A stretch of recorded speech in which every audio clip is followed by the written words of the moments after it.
Before we jump into the details, make sure to subscribe and hit that notification bell, so you never miss an update on the latest crime cases we unravel together. Nestled in the northeast of England, Darlington stands as a historic market town within the county of Durham.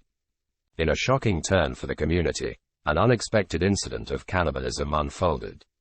Julie Patterson, a 32-year-old woman born in Durham, was known for her vibrant personality and extensive circle of friends. Growing up in a typical community setting with her siblings, she experienced relationships that never endured. Despite facing the challenges of life, including raising 4 children with 2 different partners, Julie remained resilient. Her ultimate goal was to move forward and find the right person to share the rest of her life with. However, Julie had her share of struggles, battling depression and alcohol addiction.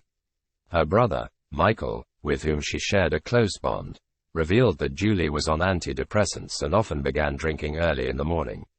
Compounding her hardships, she lost custody of her 3 children in a legal battle. Julie Patterson found another love in Alan Taylor, and they welcomed a child together. However, the couple decided to place the child up for adoption, leaving Julie heartbroken. Although her relationship with Alan did not endure, they maintained contact over the years.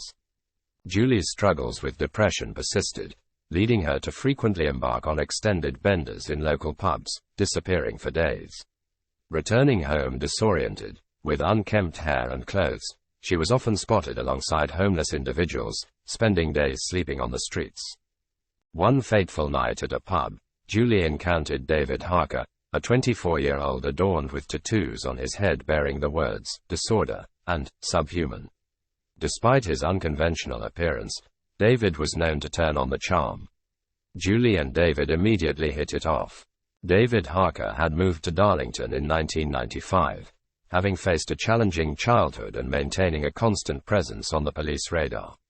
Described by friends as a bit of a joker, standing at 6'5" with blue eyes, he often drew attention, especially when sharing the white stuff with friends. His teenage relationship with a girl named Becky ended after a year, marking the beginning of David's descent into addiction and a more rebellious lifestyle. In 1998, a year that should never have unfolded, marked the encounter between David Harker and Julie Patterson. Following an extended period at the pub, they opted to retreat to David's flat for the night. Despite Julie's recurrent absence for days or weeks, her family didn't express concern, considering it a seemingly normal pattern for her to eventually return. Alan Taylor, however, harbored a sense that something was amiss. Julie never missed her eldest daughter's check-up appointments, prompting Alan to report her disappearance to the police after 4 weeks. Concerned friends initiated an investigation into Julie's whereabouts, discovering sightings of her and David at the pub in April 1998, followed by later sightings on a park bench, engaged in shared drinking. The Darlington police, recognizing the gravity of the situation, decided to publish a missing person report in the newspaper to aid in Julie's search.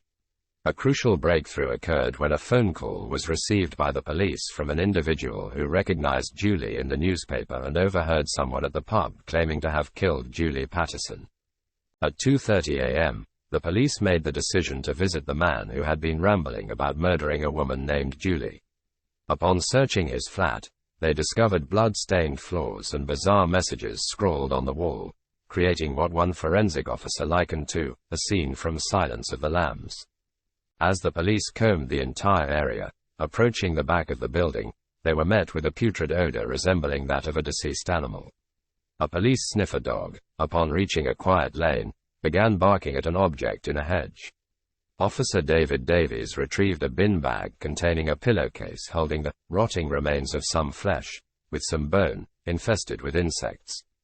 David Harker found himself in police custody, supported by substantial evidence. However, the full extent of the horrifying story unfolded when David chose to divulge what transpired that night. According to him, they met at the pub, consumed copious amounts of alcohol, and spent the night together. Growing bored, he decided to strangle her.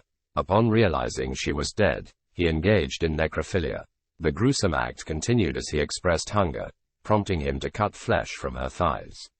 He then cooked the flesh with garlic, cheese, and pasta before consuming parts of Julie along with a plate of pasta. He never disclosed the whereabouts of the remaining remains. Subsequently, he dragged her body to the basement, where he dismembered her arms, legs, and head. The rotting torso was later discovered in a hedge. Harker faced arrest, and forensic officers discovered blood in his bedroom. In the dingy basement of his flat, they unearthed a blood-stained knife, along with stains on the walls and floor.